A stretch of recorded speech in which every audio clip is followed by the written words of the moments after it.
হরি থাকেন কোথায়? না হরি থাকেন তার কথায়। হরি থাকেন তার কথায়। তাই তিনি নারদকে বলেছিলেন, হে নারদ, আমি কোথায় থাকি জানো? নাহং তিষ্ঠামি বৈকুণ্ঠে জগিনাং হৃদয়ে নাচু মদ ভক্ত যত্র গায়ন্তি তত্র তিষ্ঠামি হে নারদ।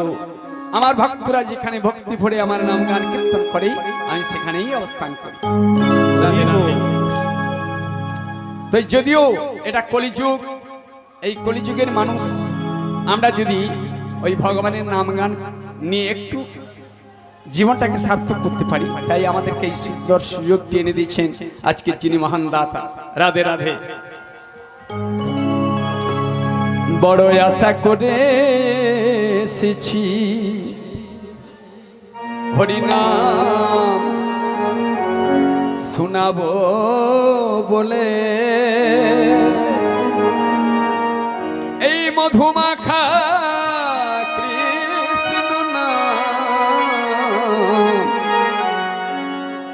গে যাব এখানে, গে যাব এখানে। বড় আশা করে এসেছি হরিনাম শোনাবো বলে, সুধা মাখা হরিনাম গেয়ে যাবো এখানে, আমি গেয়ে যাবো এখানে। যে জন বলে না কৃষ্ণের নাম, তার নাই জীবনের নাম। যে জন বলে না কৃষ্ণ নাম, তার নাই জীবনের দাম। তার শেষের দিনে বলতে হবে এই মধুমাখা কৃষ্ণ নাম। তারে শেষের দিনে বলতে হবে সুধা মাখা কৃষ্ণ নাম। বড় আশা করে এসেছি হরিনাম শোনাবো বলে, এই মধুমাখা কৃষ্ণ নাম গে যাব এখানে, গে যাব এখানে। বড় আশা করে এসেছি হরিনাম শোনাবো বলে, সুধা মাখা কৃষ্ণ নাম গেয়ে যাবো এখানে, গেয়ে যাবো এখানে। পদকর্তা বলেন, যে জন বলে না কৃষ্ণের নাম, তার নেই জীবনের দাম, তার জীবনের কোনো মূল্য নেই বাবা। পশু পাখি কীট পতঙ্গ তারা হরিনাম বলতে পারে না, আর আমরা মানুষ হয়ে সুন্দর বদন পেয়ে যদি হরিনাম না করি, তাহলে আমাদের ওই বৃক্ষ জন্মই ভালো ছিল, পশু জন্মই ভালো ছিল। তাহলে আমরা মানুষ জন্ম নিয়ে আমরা যদি হরিনাম না করলাম, তাহলে আমাদের এই জীবনের কি দাম আছে বলুন? তাই পদকর্তা বললেন, যে জন বলে না কৃষ্ণের নাম, তার নেই জীবনের দাম। কারণ কৃষ্ণ ভজন করবার জন্য এসেছি বাবা। তাই এসে যদি কৃষ্ণ ভজন না করলাম, এমন জন্মের কোনো দাম আছে? অথচ জানেন, যেদিন জননী জঠরে ছিলে, কত হরি বলে কেঁদেছিলে। যেদিন জননী জঠরে ছিলে, কত হরি বলে কেঁদেছিলে। যেদিন জননী জঠরে ছিলে, কত হরি বলে কেঁদেছিলে। যেদিন জননী জঠরে ছিলে, কত হরি বলে কেঁদেছিলে। এখন রাজপ্রাসাদে থেকে মন সব গিয়েছ ভুলে। এখন মন রাজা প্রাসাদে থেকে রে মন সব গিয়াছো ভুলি বড় আশা করে এসেছি হরিনাম শোনার বলে মধুমাখা কৃষ্ণ নাম কে যাব এখানে কে যাব এখানে যেদিন জননী জঠরে ছিলে সেদিন কত হরি বলে কেঁদেছিলে বাবা। আমরা সকলেই কেঁদেছিলাম। যখন মায়ের গর্ভে ছিলাম মাথাটা ছিল নিচের দিকে, পা গুলো ছিল উপরের দিকে, ঊর্ধ্ব পদে হেট মুন্ডে, সেখানে কৃমিকীটের দংশন, নাড়ির বন্ধন, হস্তপদ সঞ্চালনের কোনো জায়গা ছিল না। অসংখ্য কৃমিকীটগুলো যখন দংশন করে তখন অসহনীয় হয়ে ওই গর্ভের মধ্যে বাচ্চা ছেলে, হে ঈশ্বর রক্ষা করো, ত্রাহিমাং মধুসূদনম, গর্ভবাসী মহা দুঃখ ত্রাহিমাং মধুসূদন, ত্রাহিমাং মধুসূদন বলে ডেকেছিলাম সকলে। তাই ভগবান এলেন গর্ভের মধ্যে এসে বলছেন, মা ভই, হে জীব, তুমি আমার শরণাপন্ন হলে আমি তোমাকে উদ্ধার করব, রক্ষা করব। তা তুমি গিয়ে কি করবে, পৃথিবীতে গিয়ে কি করবে? আমরা সকলে কিন্তু কথা দিয়েছিলাম মা। শ্রীমদ্ ভাগবতীর অম্বরীশ চরিত্র যারা অধ্যয়ন করেছেন বা শ্রবণ করেছেন সেখানে বলা হয়েছে, সবই মনো কৃষ্ণ পদারবিন্দায় করো হরি মন্দির মার্চনা দিয়েছু, আমার দুটি কর দিয়েছ, হরি মন্দির মার্চনা করব, সাধুগুরু বৈষ্ণবের সেবা করব, পিতা মাতার সেবা করব, আর এই করের দ্বারা তুলসী চয়ন করব, পুষ্প চয়ন করব, তোমার চরণে পুষ্প তুলসী অর্পণ করব, তোমার সেবা করব। কর পেয়েছি, এগুলো করি না বাবা, অন্য কাজ করছি এই করের দ্বারা। মুকুন্দ লিঙ্গালয় দর্শনী দৃশ্য আমার দুটি নয়ন দিয়েছ হে গোবিন্দ, তোমার রূপ মাধুরী দর্শন করব। এই নয়ন দিয়ে অন্য দৃশ্য দর্শন করছি, গোবিন্দের রূপ মাধুরী দর্শন করি না ভালো করে। আমার সুন্দর বদন দিয়েছ, তোমার মধুমাখা নাম কীর্তন করব। আমার অঙ্গ দিয়েছ, সাধু সঙ্গ করব। আমার দুটি চরণ দিয়েছ, পাদ হরিক্ষেত্রে পদানু সর্পণে। হে গোবিন্দ, তুমি যেখানে যেখানে লীলা করেছো সেই লীলা ভূমি দর্শন করতে যাও, আর যেখানে যেখানে হরিনাম সংকীর্তন হবে সেখানে গিয়ে আমার এই শ্রবণ ইন্দ্রিয়ের দ্বারা তোমার নাম গান শ্রবণ করব। কিন্তু এতগুলো জিনিস ভগবান দেখুন দিয়েছেন আমাদের, কাজে লাগাতে পারছি না, কিন্তু কথা দিয়ে এসেছিলাম সবগুলোকে তোমার সেবায় লাগিয়ে দেব। তাই যদি আমরা ভগবানের নাম গান কীর্তন নিয়ে না যেতে পারি বাবা, আবার আমাদের আসতে হবে এই ধরনের বুকে, আবার যন্ত্রণা পেতে হবে। রাধে রাধে। শুধু ভক্তবৃন্দ, গরিব কল্যাণময়ী জননীগণ, আজকের আমার দয়াল গুরুদেব আমার অন্তর মন্দিরে থেকে যে লীলা কথা আপনাদেরকে আস্বাদন করাবেন, ওই মহাপ্রভু যখন এসেছেন মহাপ্রভুর সম্বন্ধেই হবে। মহাপ্রভুর মাতৃ মিলন, মহাপ্রভুর সঙ্গে অদ্বৈত মন্দিরে সন্ন্যাস নেওয়ার পর যে মিলন হয়েছিল সেই লীলা কথা আমার দয়াল গুরুদেব আমার অন্তর মন্দিরে থেকে আজকের আপনাদের কাছে পরিবেশন করবেন। নিতাই গৌর প্রেমানন্দে হরি হরি বল, হরি বল, হরি বল। প্রেমের ঠাকুর গৌর সুন্দর, উনি বেশি দিন লীলা করেন না বাবা, মোট লীলা করেছিলেন 48 বছর। 24 বছর যখন শেষ হয়ে গেল, এই নদিয়া নবদ্বীপের কাজ উনি সমাপন করলেন। জগাই মাদাইকে উদ্ধার করেছিল আপনারা জানেন, চাপাল গোপালকে উদ্ধার করেছিলেন, এমনকি জানেন মুসলমান চাঁদ কাজীকেও মহাপ্রভু উদ্ধার করলেন। মুসলমান চাঁদ কাজী উদ্ধার হলো, আমার মতো কিছু পাজি পড়ে থাকলো, তারা হরি নাম নিল না, বরং মহাপ্রভুর নিন্দা করতে থাকলো। তাই মহাপ্রভু চিন্তা করলেন, আমি প্রতিজ্ঞা করে এসেছিলাম এই অধুনা কলিযুগে আমি কোনো অস্ত্র ধারণ করব না, এই হরিনাম হবে অস্ত্র আমাদের, কাঁদিয়া কাঁদাতে হবে, জগজনমানি লবে, প্রেম বিনা গতি নাহি আর, ভালোবাসা দিয়ে আমি জগৎকে উদ্ধার করব হরিনাম। কিন্তু কি হলো মা, অনেকে মেনে নিলেন, আবার অনেকে মানলেন না। তাই গৌরহরি চিন্তা করলেন, যারা মানলো না তাহলে এদের কি হবে, আর এদেরকে যদি আমি না উদ্ধার করতে পারি, আমার গৌর হয়ে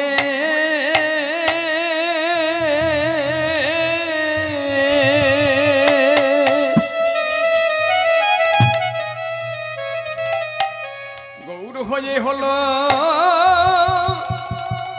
বাকি।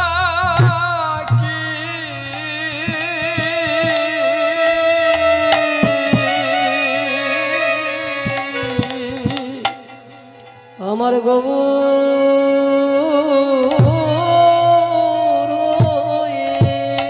হরি বল। আমার হলো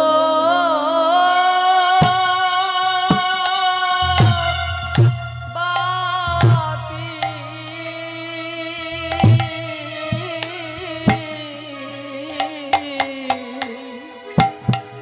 এখন জীবিত রাতে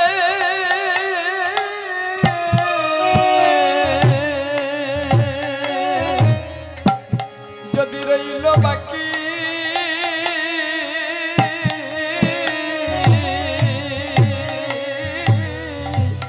আমার গৌর হয়ে হলো বাকি।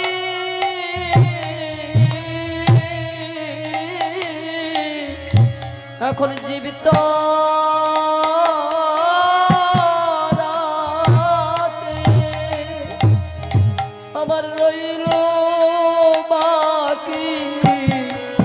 আমার গৌর হয়ে হলো বাকি। আমার গৌর হয়ে হলো বা কি, আমার কি হলো গৌর হয়ে? আমি প্রতিজ্ঞা করে এলাম জগৎজীবকে উদ্ধার করে, উদ্ধার করতে পারলাম না। অনেক অযাচিত কৃপা করেছিলেন গৌর সুন্দর, কিন্তু অনেকে মানলেন, অনেকে মানলেন না।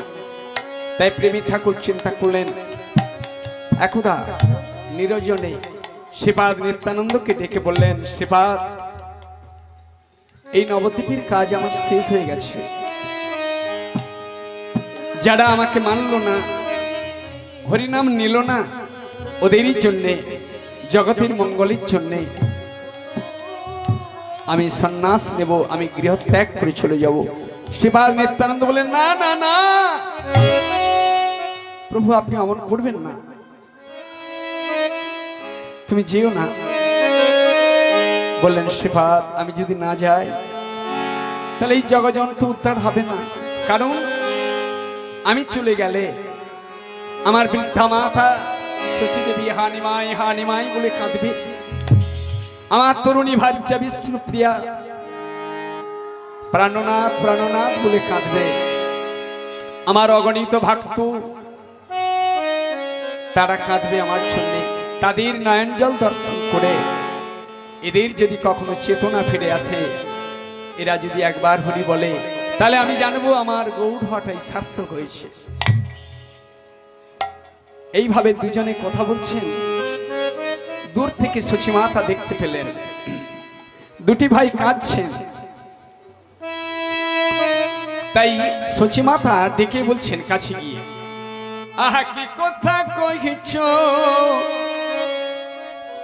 ভাইয়ের সনে, কথা কহিতে কহিতে কাঁদিছ কেনে, কি কথা কহিছ মায়ের সনে, কথা কহিতে কহিতে কাঁদিছ কেনে। আহা কি কথা কহিছ ভাইয়ের সনে, কথা কহিতে কহিতে কাঁদিছ কেনে, কি কথা কহিছ ভাইয়ের সনে, কথা কহিতে কহিতে কাঁদিছ কেনে। ওরে বলে রে নিতাই, আমায় বলে রে, বলে রে নিতাই, আমায় খুলে বলে রে। আহা কেন হেরে তোর নয়নে জল রে,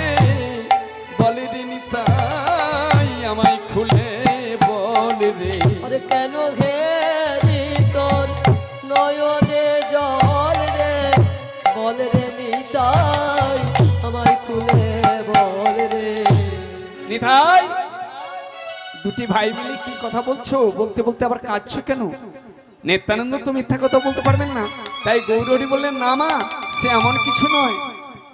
তাই মাকে ভুলিয়ে দিলেন, কিন্তু বেশি দিন আর গৌরসুন্দর থাকলেন না। উনি মনে মনে চিন্তা নিলেন, আমি সন্ন্যাস নিয়ে চলে যাব। তাই 24 বৎসর শেষে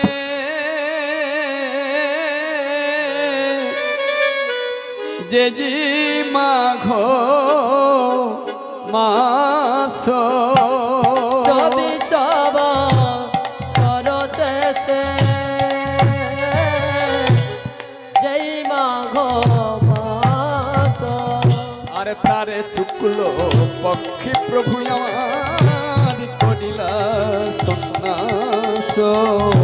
তার শুক্লা তিথে আমার প্রভু করিল সন্ন্যাস। 24 বৎসর শেষে যেই মাঘ মাস, তার শুক্ল পক্ষে প্রভু আমার করিলা সন্ন্যাস। মহাপ্রভু এসেছিলেন বাসন্তী পূর্ণিমার স্নিগ্ধ সন্ধ্যায়, ঢালো ঢালো সুধা করে রজত কিরণে যখন ধরাবক্ষ উদ্ভাসিত হয়েছিল। এসেছিলেন 1486 খ্রিস্টাব্দে, এসেছিলেন 892 বঙ্গাব্দ এবং 1407 শকাব্দে। আজ থেকে 539 বছর পড়েছে। তাই প্রেমের ঠাকুর মাত্র 24 বছর লীলা করলেন এখানে। 24 বছর শেষে যেই মাঘ মাস, তার শুক্লপক্ষে প্রভু আমার করিলেন সন্ন্যাস। রাত্রিতে, শীত রাতে মহাপ্রভু বিছানা ত্যাগ করে মায়ের কাছে বিদায় নেবেন, তো দূর থেকে মায়ের চরণে প্রণাম জানাচ্ছেন। আহা যাওয়ার বেলা নিমাই ডাকে, মা গো মা, মা গো মা। যাওয়ার বেলা নিমাই ডাকে, মা গো মা, মা গো মা। আর ঘুমের ঘুরে সচিবালে যারে তুই যা, যারে তুই যা। আর ঘুমের ঘরে সচিবা বলে যারে তুই যা, যারে তুই যা। যারে ব্রজের কোকি ডাকে যারে, যারে ব্রজের কোকিল গজে যারে, বাধা করে দেব না রে। যারে ব্রজের কোকিল রাজে যারে, আর বাধা তোরে আমি দেব না রে। ব্রজের কোকিল ব্রজে যারে। ছলনা করে মায়ের কাছে দূর থেকে প্রণাম করে, ভূমির গড়ীয় সীমাতা স্বর্গা উচ্চতর পিতা, জননী জন্মভূমিশ্চ স্বর্গাদপি গড়ীয়সী। রাধে রাধে। সমাগত সুধী ভক্তবৃন্দ এবং গড়ীয়সী কল্যাণময়ী জননীগণ, যারা আজকের এই মহতীয় হরিবাসরে হরিনাম শ্রবণের আকাঙ্ক্ষা নিয়ে এসছেন, আপনাদের সকলের চরণে কর্তৃপক্ষ, অর্থাৎ বাবুর নামটা আমি জানি, নামটা শ্রীযুক্ত বাবু অশোক শেঠ দাস বাবু, হ্যাঁ মোহাম্মদপুর, আজকের উনি শ্রীবাস পণ্ডিত, ওনারই সৌজন্যে আজকের আমরা সকলে সমবেত হয়েছি এই হরি কথা কৃষ্ণ কথা কিছু শ্রবণের আমরা আকাঙ্ক্ষা নিয়ে এসেছি। তাই এই মহান দাতা আজকের আপনারা যারা সকলে এসেছেন আহত বা অনাহত হয়ে, সকলের চরণে নিবেদন আপনারা সকলে এই হরিনাম গানের সমাপ্তিতে সকলে মহাপ্রভুর নির্মাল্য অন্ন প্রসাদ সকলে পেয়ে যাবেন। প্রসাদকে অবহেলা করে কেউ চলে যাবেন না। আর আপনারা এই নিমন্ত্রণটিকে মেনে নিলেন কিনা একবার হরিধ্বনি সহকারে সবাই জানিয়ে দিন মালিক বাবুকে। নিতাই গৌর প্রেমানন্দে হরি হরি বল। হরি বল, হরি বল, হরি বল। তাহলে আপনারা সকলে প্রসাদ পেয়ে যাবেন। রাধে রাধে।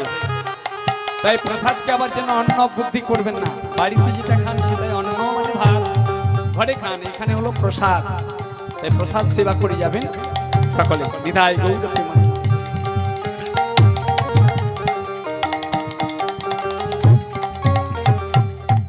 হরি বল। তাই প্রেমী ঠাকুর গৌর সুন্দর মায়ের চরণে প্রণাম করে, জন্মভূমিকে প্রণাম করে উনি সেই মাঘ মাসের শীতরাত্রে যে নদী যেখান দিয়ে পার হয়ে গিয়েছিলেন, এখন যারা গেছেন নবদ্বীপ, ওই জায়গাটির নাম দেওয়া হয়েছে বাবা নিরোদয়ার ঘাট। তোর প্রাণী একটু দয়া। নবদ্বীপ হিন্দু প্রেমী ঠাকুর গৌর সুন্দরকে তুই এই পথ দিয়ে পার করে দিলি। গৌরী চলে গেলেন। ওখান থেকে গিয়ে উনি কেশব ভারতীর কাছে সন্ন্যাস মন্ত্রে দীক্ষা নিয়ে ওখান থেকে ওই কাটোয়ার পথে 3 দিন ফিরেছিলেন বাবা। আর এদিকে রজনী যখন প্রভাত হলো, এখানে বিষ্ণুপ্রিয়া দেবী হাহাকার করে কাঁদছেন, শচী মাতা হাহাকার করে কাঁদছেন, অগণিত ভক্ত তার হাহাকার করে কাঁদছেন, কোথায় কোথায় নিমাই। আর মহাপ্রভু এরা এখানে যে কাঁদছেন, মহাপ্রভু ওই 3 দিন রাড়ো দেশে করিলা ভ্রমণ। 3 দিন ফিরছেন, সকাল থেকে সন্ধ্যা পর্যন্ত উনি যেখানে যেতেন আবার সন্ধ্যার সময় ওখানে ফিরে আসতেন। এইভাবে 3 দিন ফিরছিলেন। কেন? এর কারণ কি? একদিকে বৃদ্ধা মাতা শচী দেবীর আকুল আহ্বান, নিমাই ফিরে আয়, ফিরে আয়। প্রেমের পূর্ণিমার চাঁদ ফিরে আয়, ফিরে আয়। অন্ধকারের নদিয়া প্রেমের পূর্ণিমার চাঁদ ফিরে আয়, ফিরে আয়, ফিরে আয় সোনার নদিয়া। শচী মাতা ডাকছেন, নিমাই ফিরে আয়। ফিরে আয়, ফিরে আয়, ফিরে আয় এই নদিয়া। শচী মাতার এই যে আকুল আহ্বান, মহাপ্রভুর এই যে টান, মহাপ্রভুকে ফিরে আসতে হলো। পরদিন বিষ্ণুপ্রিয়া দেবী কাঁদছেন, কোথা প্রাণনা, তুমি আমাকে অনাথিনী করে এমন করে আকুল সাগরে ভাসিয়ে দিয়ে চলে গেলে। কোথা প্রাণনা,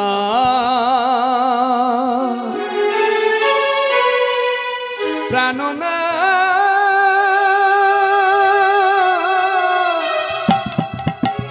ফিরে এসো, ফিরে এসো।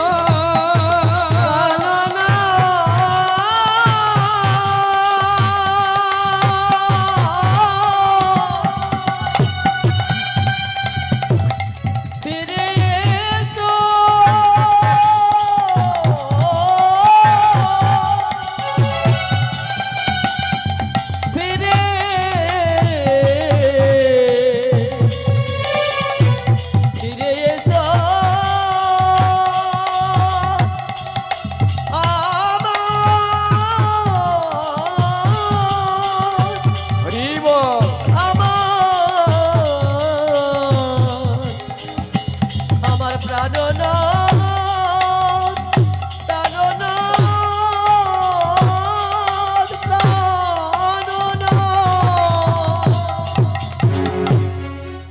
সুপ্রিয়া দেবীর আকুল আহ্বানে আবার একদিন ফিরে এলেন। পরদিন আবার অগণিত ভক্ত তারা ডাকছেন কোথা নিমাই বলে ফিরে এলেন। 3 দিন ফিরেছিলেন। আর এদিকে মুকুন্দ, মেসমশাই চন্দ্রশেখর আর নিত্যানন্দ, এরা 3 জন গেলেন গৌরহরির অন্বেষণ করতে। বাবা গৌরহরির অন্বেষণ করতে গিয়েছেন। আর এদিকে মহাপ্রভু বৃন্দাবন যাত্রা করবেন বলে চলেছিলেন বৃন্দাবনের পথে। তো যেতে যেতে বাবা দেখলেন এক জায়গাতে গোপবালকরা তারা গোচারণ করছেন। আর এই যে মহাপ্রভু হরি হরি বলে যাচ্ছেন, মহাপ্রভু চলেছেন বৃন্দাবন যাবেন বলে।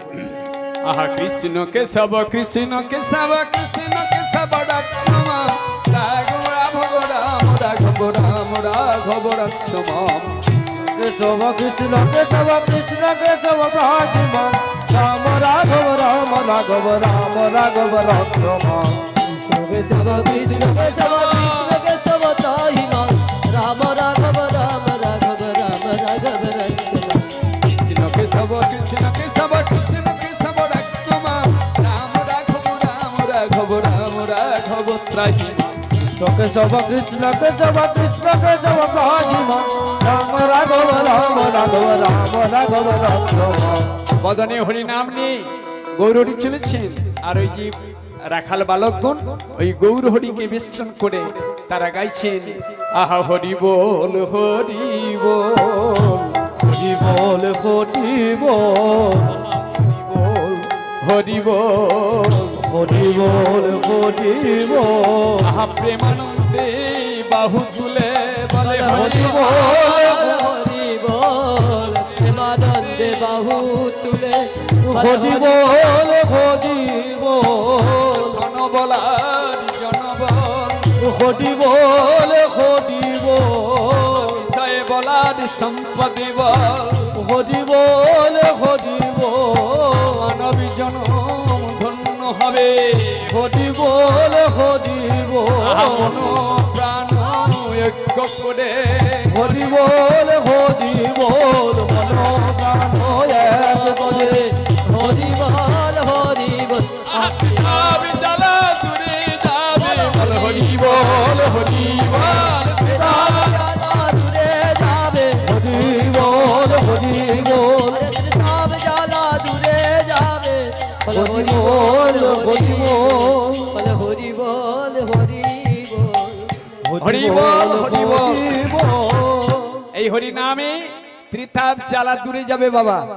3টি তাপ, আমরা যে 3টি তাপের দ্বারা নিয়ত দগ্ধীভূত হচ্ছি, আধ্যাত্মিক, আদি দৈবিক, আদি ভৌতিক, এগুলোকে কেউ রোধ করতে পারবো না। আমরা কোটি কোটি টাকার মালিক হলেও এখনকার দিনে যে অনেক বড় বড় বিজ্ঞানীও বেরিয়ে গেছে, তাদেরকেও ভোগ করতে হচ্ছে। রাধে রাধে। কি বাবা হয় না? যত বড় বিজ্ঞানী হোক না কেন, হ্যাঁ, দৈবকে কেউ আটকাতে পারবে না বাবা।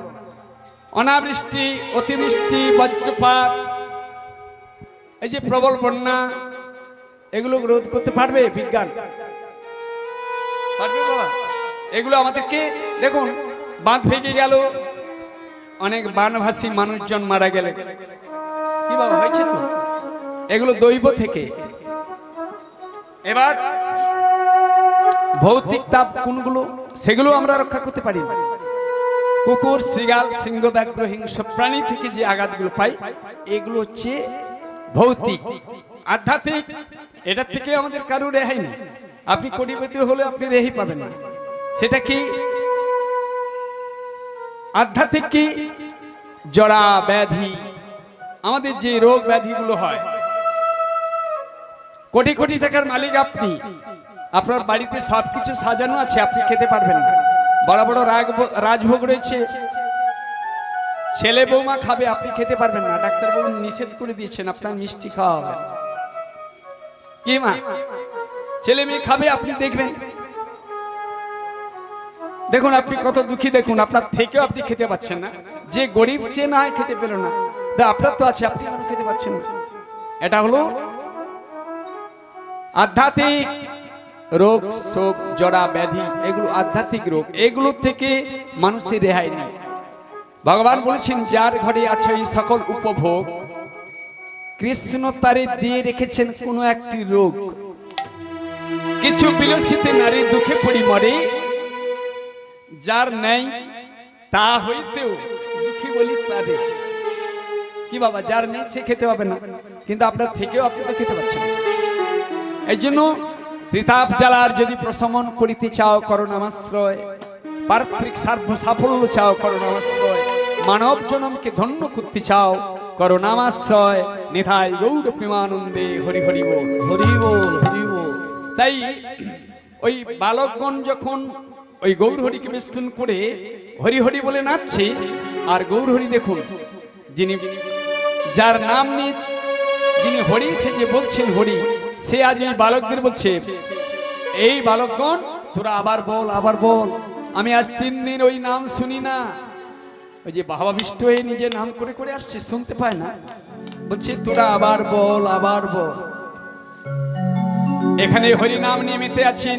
আর ইত্য অবসরে নিত্যানন্দ, মেসমশাই চন্দ্রশেখর এবং মুকুন্দ মহাপ্রভুর মধুর কণ্ঠের ধ্বনি শুনে এইদিকে আসছেন। আর এদিকে গৌর সুন্দর ওই গোঠে রাখালদেরকে শুধাচ্ছেন, বৃন্দাবনে যাবেন কোন পথে বাবা? কি বাবা, যিনি বৃন্দাবনে নাচছিলেন, যে মহাপ্রভুর রূপমাধুরী আপনারা দর্শন করছেন, রাধা গোবিন্দ মিলিত তনু গৌর সুন্দর, দুহু তনু এক হয়ে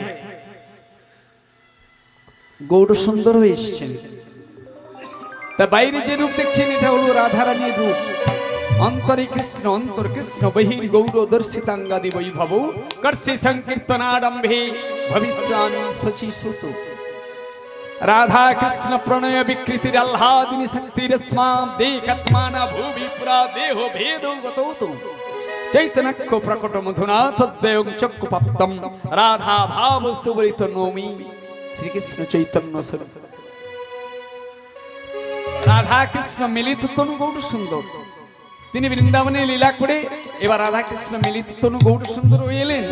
তিনি কিন্তু এই নরলোকে এসেছেন বলে, নরলীলা করছেন বলে ওই গোঠের বালকদেরকে উনি শুধাচ্ছেন।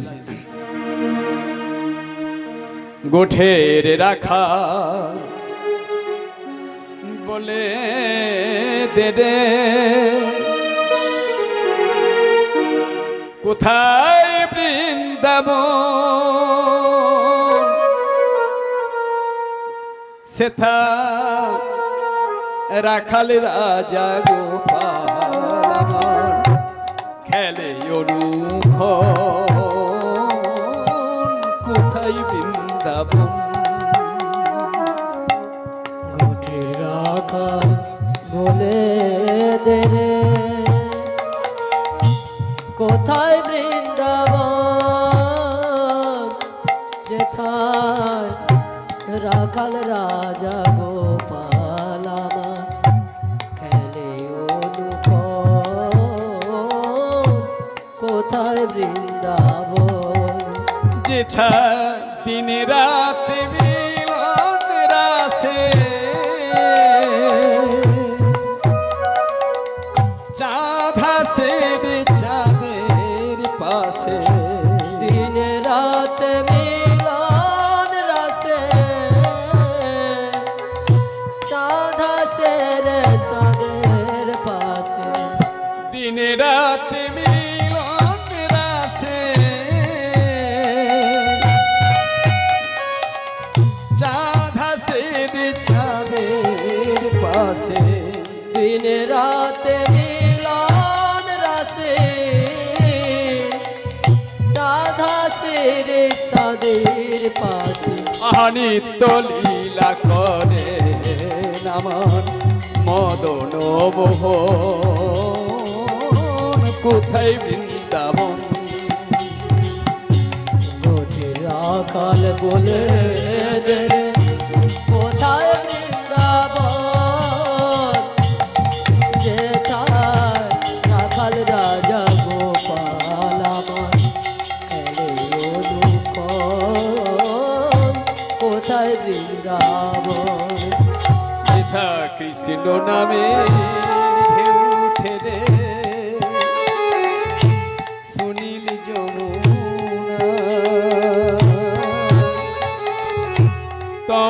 বনে আজ কানুর নুপুর শোনা যায় গো, নুপুর শোনা যায়। কৃষ্ণ নামের ঢেউ ওঠে রে সুনীল যমুনা,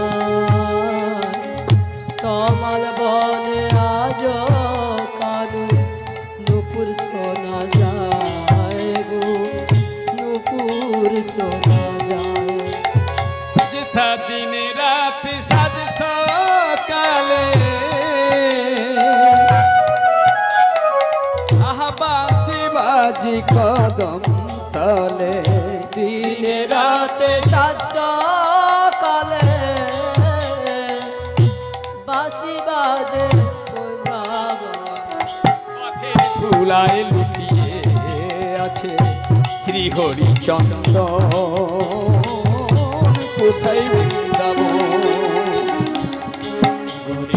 আকার বলে কোথায় বৃন্দাবন, যেথায় রাখাল রাজা গোপাল আমার মধুকর, কোথায় বৃন্দাবন। তোরা বলতে পারবি বৃন্দাবনে যাব কোন পথে? আদিত্যবসারী নিত্যানন্দ প্রভু যেই ছেলেটিকে জিজ্ঞেস করছেন, ইঙ্গিত করে বলছে এই বাবা শোন, ভাবাবিষ্ট গৌরহরি উনি বলছেন, আর নিত্যানন্দ তাকে ডেকে বলছে শোন, ওই যে বৃন্দাবনে যাবে বলছেন না, বৃন্দাবন যেতে গেলে এদিকে যেতে হবে, তোরা কিন্তু ওদিকে ওই রাস্তাটা না দেখিয়ে দিয়ে বলবি এদিকে যেতে হবে। তো বাচ্চা ছেলে তো, তাই গৌর যখন বলছে এই বাবা বলতে পারিস আমি বৃন্দাবনে যাবো কোন পথে? এই বাচ্চা ছেলে ওই নিত্যানন্দ বলছে এই বল ওদিকে ওদিকে ওদিকে। তাহলে মানে ওই বৃন্দাবনের পথ না দেখিয়ে দিয়ে দেখে দিলেন গঙ্গার পথ দেখিয়ে দিলেন, বলছে আপনি ওদিকেই গেলেই আপনি যেতে পারবেন। তাই প্রেমিক ঠাকুর গৌর সুন্দর এবার ওই পথ ধরে যাওয়া শুরু করেছেন। আর ইত্যবসরে নিত্যানন্দ প্রভু এসে সামনে দাঁড়ালেন। তা বলছি শ্রীপাদ, তা তুমি এখানে কি করে এলে? আমি বৃন্দাবনে যাব তুমি কেমন করে জানলে? বলছে প্রভু তুমি যাবে বৃন্দাবন, আমিও মনে মনে চিন্তা করেছি আমিও বৃন্দাবনে যাব। তাই গৌরহরি বললেন তাহলে ভালো হয়ে হলো, দুটি ভাই মিলে আমরা বৃন্দাবনে চলে যাব। ভাবের গোল কাটে না। এবার দুটি ভাই মিলে চলেছেন। আর নিত্যানন্দ প্রভু ইত্যবসরে ওই মেসমশাই চন্দ্রশেখরকে বললেন, মেসমশাই আপনি চলে যান, অদ্বৈত আচার্যকে একটি তরি নিয়ে আসতে বলবেন। মানে শান্তিপুরের যে নদীটি মাঝখানে গঙ্গা নদী, ওটা পেরিয়ে শান্তিপুরে আসতে হবে। তাই বললেন আপনি চলে যান। তাই মেসমশাই চন্দ্রশেখর চলে গেলেন। আর প্রেমের ঠাকুর গৌর সুন্দর শ্রীপাদ নিত্যানন্দকে নিয়ে ওই পথ ধরে চলেছেন। যেতে যেতে মহাপ্রভু জিজ্ঞাসা করছেন, শ্রীপাদ গঙ্গা দেখিয়া হলো যমুনা শরণ, আর তীরে বন দেখি প্রভু আমার ভাবে বৃন্দাবন। প্রভু আমার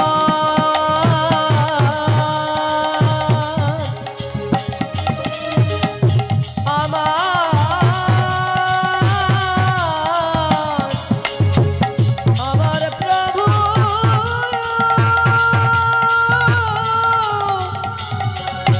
আমার প্রভু ভাবে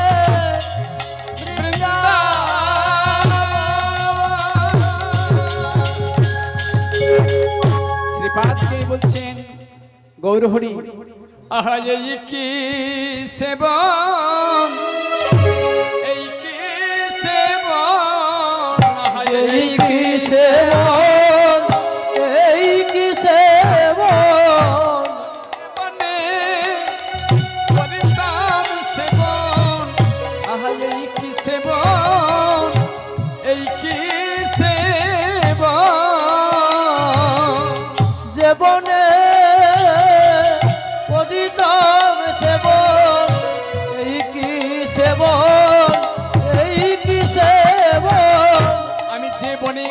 করতাম সেবন। কার সেবন করতাম? আহা রাধা রানীর যুগল চরণ আমি জীবনে করতাম সেবন। রাধা রানীর যুগল চরণ আমি জীবনে করিতাম সেবন। এই কি সেবন, এই কি সেবন! জীবনে আমি রাধারানীর চরণ সেবন করতাম। মানের দায়ে আমি রাধারানীর চরণ ধরে বলেছিলাম, ওগো রাধে তুমি এই মান পরিত্যাগ করো।